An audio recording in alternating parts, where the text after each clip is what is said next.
ಆ ಸಿನಿಮಾನ ನೋಡಿದಂಥ ಬಹಳಷ್ಟು ಫ್ಯಾನ್ಸ್ಗಳು ಹೇಳುವಂಥ ಮಾತು ಅಂದರೆ ಇತ್ತೀಚೆಗೆ ತುಂಬ ಆಗ್ತಿದೆ ಅದು. ಸಿನಿಮಾದ ಸ್ಕ್ರೀನ್ ಪ್ಲೇ ಸಖತ್ ಫಾಸ್ಟ್ ಇದೆ, ಸಖತ್ ಸ್ಲೋ ಇದೆ, ಇದು ಹೀಗೆ ಮಾಡಬೇಕಾಗಿತ್ತು, ಹಾಗೆ ಮಾಡಬೇಕಾಗಿತ್ತು. But when it comes to max, ನಾವು ಬಹಳಷ್ಟು ಥಿಯೇಟರ್ ವಿಸಿಟ್ ಕೊಟ್ಟಾಗ ಎಲ್ಲ ಆಡಿಯನ್ಸು ಸ್ಪೆಷಲಿ ಸ್ಕ್ರೀನ್ ಪ್ಲೇ ಬಗ್ಗೆ ಮಾತಾಡ್ತಾರೆ. ಅಂದರೆ ಒಂದು ಸೀನ್ ಮಿಸ್ ಆದರೆ, ಒಂದು ಶಾರ್ಟ್ ಮಿಸ್ ಆದರೆ ಸಿನಿಮಾ ಅರ್ಥ ಆಗಲ್ಲ. ಈ ಥರದ ಸ್ಕ್ರೀನ್ ಪ್ಲೇಗೂ ಸಹ ಆಡಿಯನ್ಸು ಕನೆಕ್ಟ್ ಆಗ್ತಾರೆ. ಅಂದರೆ ಈ ಆಡಿಯನ್ಸ್ ಮೈಂಡ್ ಸೆಟ್ಟು ಯಾವ ಲೆವೆಲಲ್ಲಿ ಇಂಪ್ರೂವ್ಮೆಂಟ್ ಆಗಿದೆ, ಅಂದರೆ ಎಷ್ಟು ಕನೆಕ್ಟ್ ಆಗ್ತಾರೆ ಸಿನಿಮಾಗಳ ಜೊತೆ ಅಂತ. ಸರ್, ಈಗ ಫಾರ್ ಎಕ್ಸಾಂಪಲ್ ಇವತ್ತಿನ ಟ್ರೆಂಡೇ ಸ್ಪೀಡು ಸರ್. ಅದಕ್ಕೆ ಇವತ್ತು ನಾವು ಹೋಮ್ ಡೆಲಿವರಿಯಲ್ಲಿದ್ದೀವಿ. Anything we want, we just order and it comes. Speed. ಇವಾಗ ಇಂಥ ಕತೆ ಅದಕ್ಕೆ ಸಪೋರ್ಟ್ ಮಾಡುತ್ತೆ. ಯಾಕಂದ್ರೆ ಎಲ್ಲ ಸಿನಿಮಾನು ನಾವು ತುಂಬ ಸ್ಪೀಡಾಗಿ ಹೇಳೋಕ್ಕಾಗಲ್ಲ, ಕೆಲವದಕ್ಕೆ ಅದೇ ಅದರ ಮೊಮೆಂಟಮ್ ಇರುತ್ತೆ. ಈ ಸಿನಿಮಾದಲ್ಲಿ ಸ್ಪೀಡ್ ಇರಲಿಲ್ಲ ಅಂದರೆ ನಾನು ನಿಮಗೆ ಬೋರ್ ಹೊಡಿಸ್ತೀವಿ. ಎಷ್ಟರಲ್ಲಿ ಹೇಳಬೇಕು ಅಷ್ಟರೊಳಗೆ ಹೇಳಬೇಕು. ಸೊ ಎಡಿಟಿಂಗ್ ಸ್ಟಾರ್ಟ್ ಆಗಿದ್ದು ಡಿಸ್ಕಷನ್ ಅಲ್ಲಿ ಸರ್. ಅಲ್ಲೇ dialogue to dialogue editing start ಆಗಿತ್ತು. ಈ ಡೈಲಾಗ್ ಬೇಡ, ಆ ಎಕ್ಸ್ಟ್ರಾ ವರ್ಡ್ ಬೇಡ, ಅದನ್ನೆಲ್ಲ ತಗೊಂಡು ಬಂದಿದ್ದು ನಾವು. ಆ್ಯಂಡ್ ಐ ಥಿಂಕ್ ನಮಗೆ ಗೊತ್ತಿರೋ ಹಾಗೆ ಆ ಒಂದು ಸ್ಪೀಡ್ ಬೇಕು ಅಂತ ಹಠ ಆಡಿ ಕೂತ್ಕೊಂಡ್ವಿ ನಾವು.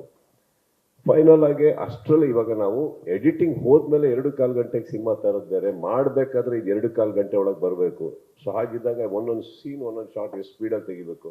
ಐ ಥಿಂಕ್ ವಿಜಯ್ ಅವರು ಅದನ್ನು ಭಾಳ ಚೆನ್ನಾಗಿ ತೆಗೆದ್ರು. ಆ್ಯಂಡ್ ಗಣೇಶ್ ಅಲ್ಲಿ ಕೂತಿದ್ದಾರೆ, very very good editor sir. ಆನ್ಲೈನಲ್ಲೇ ಹಿ ವಾಸ್ ಫ್ಯಾಂಟಾಸ್ಟಿಕ್. ಆ್ಯಂಡ್ ನಮ್ಗೆ ಆ ಸ್ಪೀಡ್ ಅಲ್ಲೇ ಕಾಣಿಸ್ತಾ ಇತ್ತು. ಫೈನಲ್ ಆಗಿ ಕುತ್ಕೊಂಡಾಗ ನಾವು ಮಾಡಿದ್ದು ಬರೀ ಲೈಟ್ ಟ್ರಿಮಿಂಗ್ ಅಷ್ಟೇ sir. Just crispiness and little alterations of placement, positioning of the shots ಇವತ್ತಿಗಿದೆ ಸರ್. ನೀವು ಯಾರೇ ಥಿಯೇಟ್ರಿಗೆ ಹೋದ್ರು, ನಾನು ನೋಡಿರೋ ಇದು ನನ್ನ ಸಿನಿಮಾ ಅಂತಲ್ಲ, ಯಾವುದೇ ಸಿನಿಮಾ ರಿವ್ಯೂ ನೋಡೋಕೆ ಹೋದ್ರು ಹೇಳಕ್ಕೆ ಗೊತ್ತಾಗಲ್ಲ.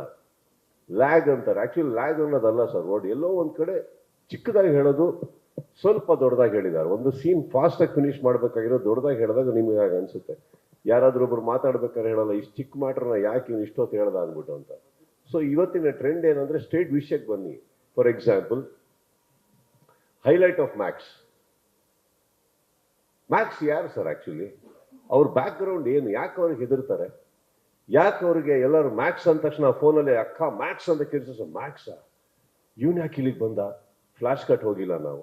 Because we didn't want to explain the obvious. ಬಿಟ್ಬಿಡೋಣ.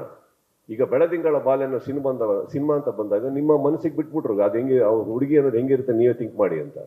ಹಾಗೆ ಅವ್ರ ಬ್ಯಾಕ್ಗ್ರೌಂಡ್ ನೀವು ಊಹೆ ಮಾಡಿ. ಇವಾಗ ಒಂದು ಲೈನ್ ಸಿನಿಮಾದ ಟೈಮ್ ಲೈನಲ್ಲಿ ಹೋಗ್ಬೇಕಾದ್ರೆ ಫ್ಲಾಶ್ ಕಟ್ ಹೋಗೋದು ಬೇಡ, ಫ್ಲಾಶ್ ಬ್ಯಾಕ್ ಹೋಗೋದು ಬೇಡ.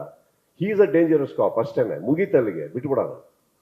ಸೊ ದೀಸ್ ಆರ್ ದ, ಇದು ಬಹಳ ಟಫ್ ಡಿಸಿಷನ್ ಸರ್. ನೀವು ಕೇಳಿರೋ ಪ್ರಶ್ನೆಗೆ ಈ ಡಿಸಿಷನ್ ನಾವೆಲ್ಲ ಮಂಜು ಇವರು ನಾವೆಲ್ಲ ಕುತ್ಕೊಬೇಕಾದ್ರೆ ಇದ್ರ ಬಗ್ಗೆ ಡಿಬೇಟ್ ನಡೀತಾ ಇತ್ತು.